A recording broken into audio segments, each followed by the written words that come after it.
ایک فرمائش یہ ماں کے حوالہ سے تھی، ایک ہی عرض کر دیتا ہوں چونکہ وقت نہیں ہے۔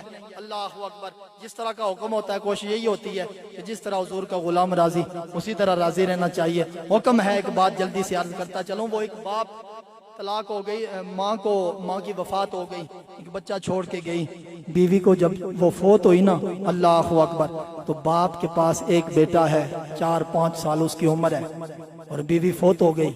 اس نے نا دوسری شادی کر لی۔ جو ہی اس نے دوسری شادی کی نا، تھوڑا عرصہ بیتا تو باپ نے بلا کے پوچھا بیٹے کو، بیٹا ادھر میرے قریب آ۔ بیٹا آ گیا، فرمایا بیٹا اتنا بتا، پہلے والی ماں اچھی تھی یا یہ والی ماں اچھی ہے؟ ماں کا نام سن کے ہی نا تو دل میں ٹھنڈ بڑھ جاتی ہے، لیکن جن کی مائیں، جن کے باپ دنیا سے چلے جاتے ہیں، اللہ اکبر کبیرہ، قربان دیں لجپال نبی کے غلاموں، بڑی باتیں اس حوالہ سے کرنی تھی، لیکن چونکہ وقت بالکل مختصر ہے۔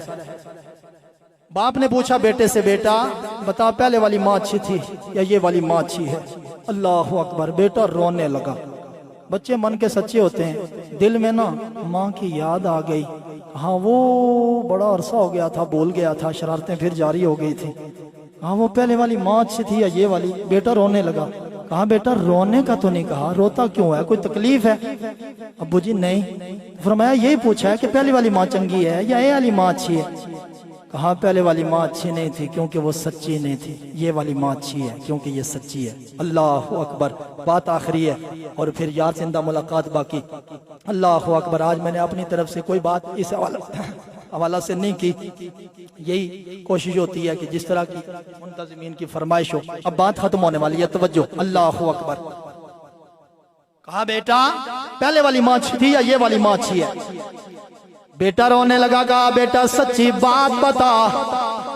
عرض کرنے لگا بابا پہلے والی ماں اچھی نہیں تھی کیونکہ بات کر کے مکر جاتی، یہ والی ماں بڑی اچھی ہے، جو بات کہتی ہے وہ کر کے رہتی ہے۔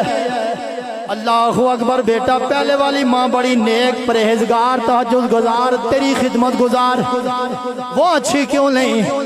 اب جناب والا بیٹا کپ کپاتے ہونٹوں سے کہنے لگا بابا شرارتیں پہلے بھی بڑی کیا کرتا تھا اور اب بھی بڑی شرارتیں کرتا ہوں، آپ کو پتا ہے کہ میں بڑا شرارتی ہوں، لیکن بابا پہلے جب شرارتیں کرتا تھا، اللہ اکبر، میری ماں مجھے جناب والا ڈانٹ دیا کرتی تھی۔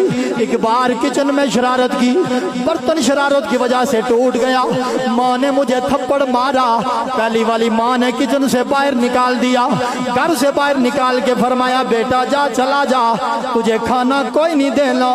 اے بابا میں باہر چلا گیا، ابھی آدھا گھنٹہ نہیں گزرا تھا کہ میرا ماں واپس باہر آ گئی اور مجھے ڈھونڈنے لگی اور کہنے لگی میرے دوستوں سے کہ میرا بیٹا نظر تو نہیں آیا۔ پھر وہ ڈھونڈ کے مجھے لائی اور مجھے سینے سے لگایا اور سینے سے لگا کے کہنے لگی بیٹا مجھے ستایا نہ کر، اب خود بتا تو نے کھانا کیا ہے، دال کھانی ہے یا چاول کھانے، تو نے کلیجی کھانی ہے یا گوشت کھانا ہے، فٹافٹ بریانی بن جائے گی۔ اے میرے بیٹے ستایا نہ کر، اپنی من مرضی کا بابا مجھے کھانا بنا کے دیتی، لیکن شرارتیں تو اب بھی جاری ہیں۔ اب کی بار جب شرارت ہوتی ہے ماں مجھے دھکے مار کے باہر نکال دیتی ہے۔ اے بابا اب مجھے کوئی ڈھونڈنے نہیں آتا، سارا دن میں سارا دن کھیلتا رہتا ہوں، کوئی تلاش کرنے نہیں آتا۔ میں تھک ہار کے جب پلٹ کے گھر میں آتا ہوں، کچن میں تالا لگایا ہوتا ہے، ساری رات بھوک سے روتے روتے سو جاتا ہوں، لیکن مجھے کھانا نہیں ملتا۔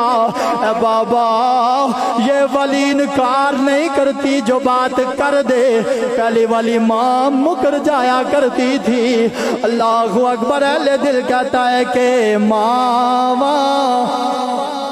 ٹھنڈیاں چھاوانے، ماوا ٹھنڈیاں چھاوانے، جنت نو جاندیاں راوانے، اے رب دیا خاصی عطاوانے، اے ماوا ٹھنڈیاں چھاوانے، ماں